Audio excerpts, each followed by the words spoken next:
Frank spent nearly $90,000 on a brand new fifth wheel, and something broke every time he used it. At this point, give me my money back for the RV and give me a tent. Hi, I'm Liz. I've been helping owners of defective RVs stuck in a nightmare.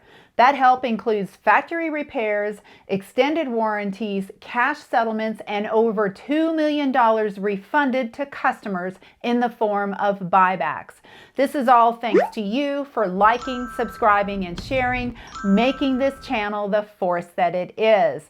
Today, Frank shares his story of buying a lemon and being this close to getting a buyback. Well, I'll let him tell you what happened. I'd heard about toy haulers a few years ago, and I just thought that they were always the coolest idea. I planned on getting the toy hauler and having my motorcycle back there and just traveling with friends who also have motorcycles. And I found one that I had really liked. I liked the floor plan. I liked the look. I planned on, being in there for extended periods of time, kind of like a summer home in a sense. I wanted to spend the nice weather in there. Finally decided to pull the trigger. Drive down to Texas with my dad on June 4th, 2024. We drive all the way down to Mesquite, Texas, because that's where this 44-foot long toy hauler is. I'm doing the walkthrough, and I'm going on the patio, and I'm just imagining what the later this year is going to be after I plan all of these trips. I'm doing the paperwork, and everything's normal so far. And then we drive about 300 miles to the first rest stop. It's late, I'm exhausted, so I park the truck. I was going to at least get the weight off of my truck, and then I go to operate the landing gear, the electric legs that they have up front to level the RV. I had no power at all. You would hit the switch and nothing would happen at all. And there was no sort of like backup system. There wasn't any sort of backup hand crank or anything like that. It's just, well, if this breaks, you're just dead in the water. After about an hour of troubleshooting this system that I don't know much about, because again, it's my first RV and it's 3 a.m. We need to get some rest. I decided to go in the back to get the bed set up for my dad. As soon as I open up the back door, I just see an catastrophe back there. There's a bunk bed that's on the roof, that's mounted like on the ceiling. And in transit, in that very short amount of distance that we traveled, this entire structural system just completely collapsed. It fell on top of all my important stuff. It fell on the benches, it fell on everything I had in the cargo area, because I just figured it would be logically safe to keep my cargo in the cargo area. Unfortunately, that wasn't really the case. Thank God that my dad wasn't back there, or that my cats weren't back there, because they like to jump on stuff being cats. So, what if they would have jumped on that and then it would have collapsed and landed on one of them? We're cleaning up, we're looking around, we're figuring out the situation, and then when you look at the arms that hold up all the weight of the unit, you can see that there were some holes in the wall that was covered up with some kind of wallpaper. So it looks like there was some problems with it before I bought it. We clean that up, we figure it out, get some rest, and then we finish up the trip. On the way back up to Illinois, we stop at St. Louis at one of the Camping Worlds there, and I have some of the technicians look at this RV already. And they're all just saying like, yeah, this electrical is screwed. There's something wrong with it. He was showing me the wiring, and the wiring was just all jacked up, and it didn't make any sense. You had 3 fuses in a single line, and I'm not an electrician, but that just doesn't sound correct in any universe. They basically verified the electrical is screwed on that. And I'm already planning on taking it back to Camping World up there for repairs already. I just got the thing, but I'm still being optimistic. So I take it to the shop and I tell them the list of issues that it already has. So they have to fix the landing gear. They have to take a look at a leak that I noticed above one of the cabinets above the fireplace in the living room. And then there was the issue with the bunk bed collapsing on everything.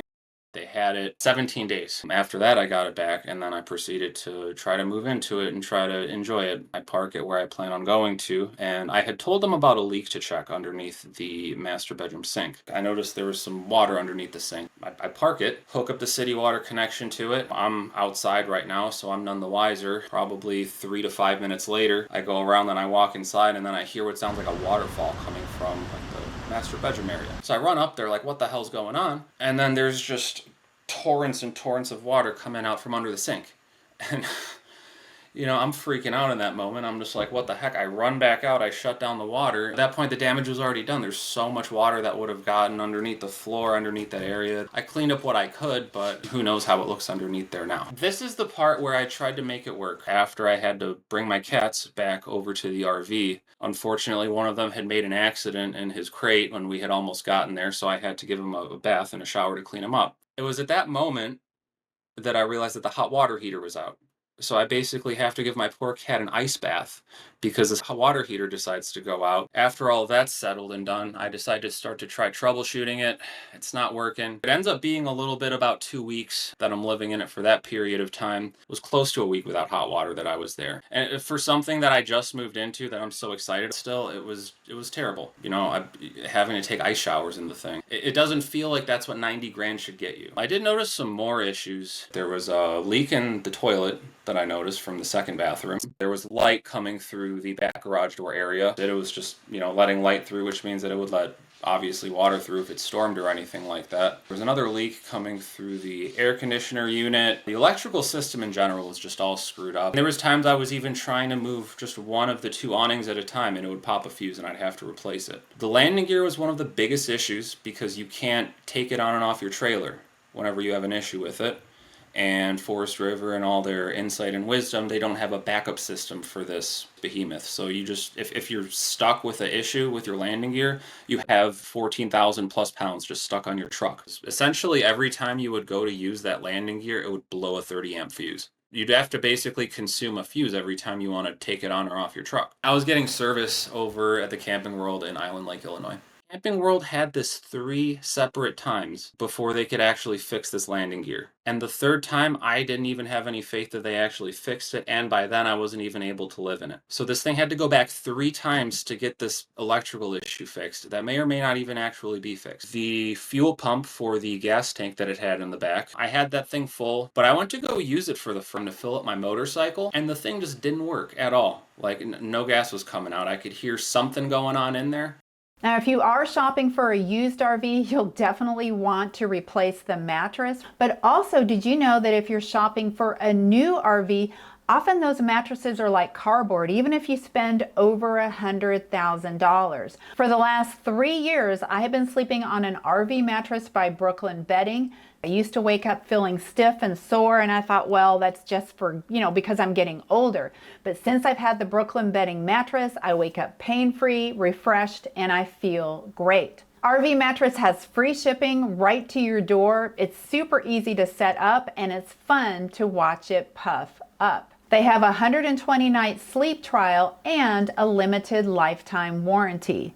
If you're interested in an RV mattress by Brooklyn Bedding, I can get you 30% off. Just go to rvmattress.com/LizAmazing and put in the code LizAmazing and you'll save 30%. Like, no gas was coming out. I could hear something going on in there, but it's not going off. Turns out the people from Forest River installed one of the vacuum pumps in there backwards. That came straight out of the factory, not working at all. The doors ended up having an issue where something appeared to be warped on it. You weren't even able to close it without slamming it super shut. The thermostat was having issues so that it wasn't displaying the correct temperature. The technician ended up telling me and showing me that the thermostat was manufactured in 2021 on my 2023 new RV.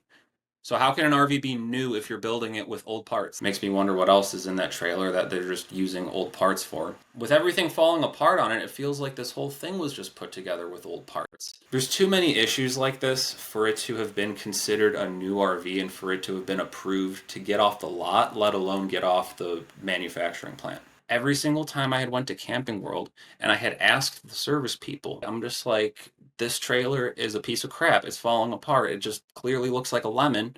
And all of them were like super hushed voices like, yeah, this is definitely a lemon. All of these issues kept popping up and I'm just like, you know what? I can't have this trailer anymore. There's just too much wrong with it. It's cursed. There's something wrong with it. It's a lemon. I call the Attorney General's office and I submit a formal complaint because I can't help but feel that I've been scammed when I spent 90 grand on a product that I haven't been able to use. At this point, it had been over 7 months that I had owned this trailer, and I had only gotten barely a month of use out of it. That clock has been ticking ever since then. I still haven't been able to spend any time in this trailer. So I involved the Attorney General's office, and we're going back and forth throughout the process over a period of time, and they're going back and forth with Camping World. We end up negotiating that Camping World would contribute $64,000 towards a buyback.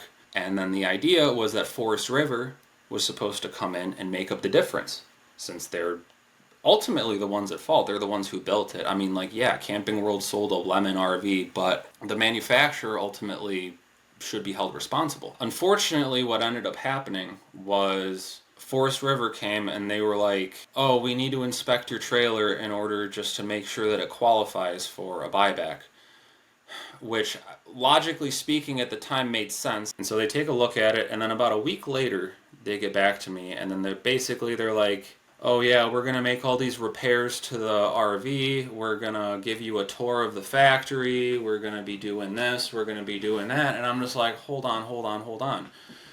The condition that I set in order for this RV to even leave Camping World was if this transfer of the RV to your facility is going to facilitate a buyback. They essentially pulled a complete 180 by the time that they had it, and they're just like, yeah, actually, we inspected it, we don't think it rates a buyback. It's been in the shop or in the possession of the manufacturer for over 95% of the time that I've been paying it. If that's not a lemon, I don't know what is. I'm shocked that they can look at an RV like the one that I had and be like, oh yeah, there's nothing wrong with this. I don't see how that's possible. And at that point, it was basically just radio silence from them after I came back, and I was like, look, this isn't fair. We've had so many issues with this. It clearly is a lemon. I want a buyback. I want my money back. And they just didn't, they don't care. I mean, they're just getting away with ripping people off every day. Every day, one more sucker walks into a Camping World or another dealership and they buy another Forest River RV, and then it just falls apart on them, and then they have the same issues as me and thousands of others of people. It was built completely incompetently. It doesn't work. It doesn't work. And I think the moment that I decided that I can't do this was the moment that I had to give my poor cat an ice bath after he had that accident. I mean, poor guy. I mean, it, probably was torture for him. It's been such a terrible experience, this whole RV owning situation. I never even want to own an RV again. Despite it being a big trailer, I don't have enough room to keep a bedroom in there for a full-time mechanic who's going to have to be there and repair everything as it breaks every day. All of my plans that I had before of wanting to go on these adventures, West Coast, East Coast, whatever, those are dead in the water. I mean, honestly, I can't travel because of this stupid RV. I'm on the hook for over $1,000 a month of payments on something that I can't use. And I really wish that I would have known that it was this bad to this extent before I got into it, because I would have never even gotten in at this point. And here's the other thing. It's, I'm sorry. It's so overwhelming to just to think back on all of this happening. It's embarrassing to have spent 90 grand on something that you thought was going to work out, and it just ends up going wrong every single step of the way. I couldn't have foreseen this. I couldn't have foreseen the way that this went at the time with the knowledge that I had.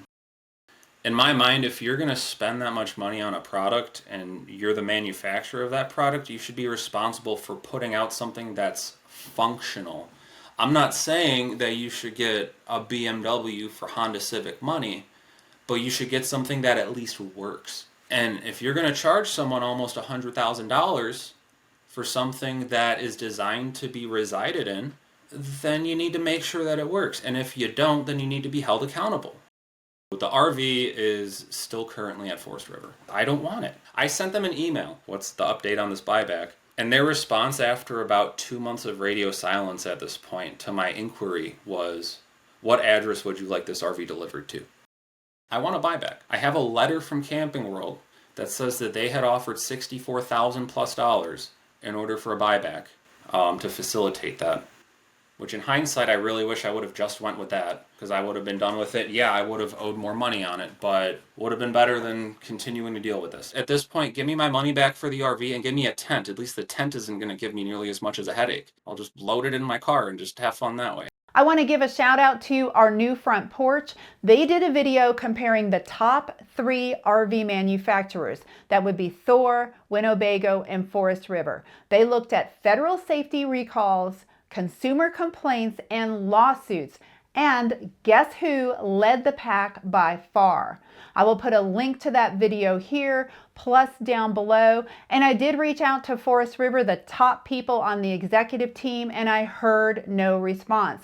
This is typical for Forest River. It often takes the video coming out before they'll take action. So this is where you can do your magic. Please get the video out there so Frank can get the help he needs. And let me know in the comments, what do you think Forest River should do? Thanks for watching, and I'll see you in the next video.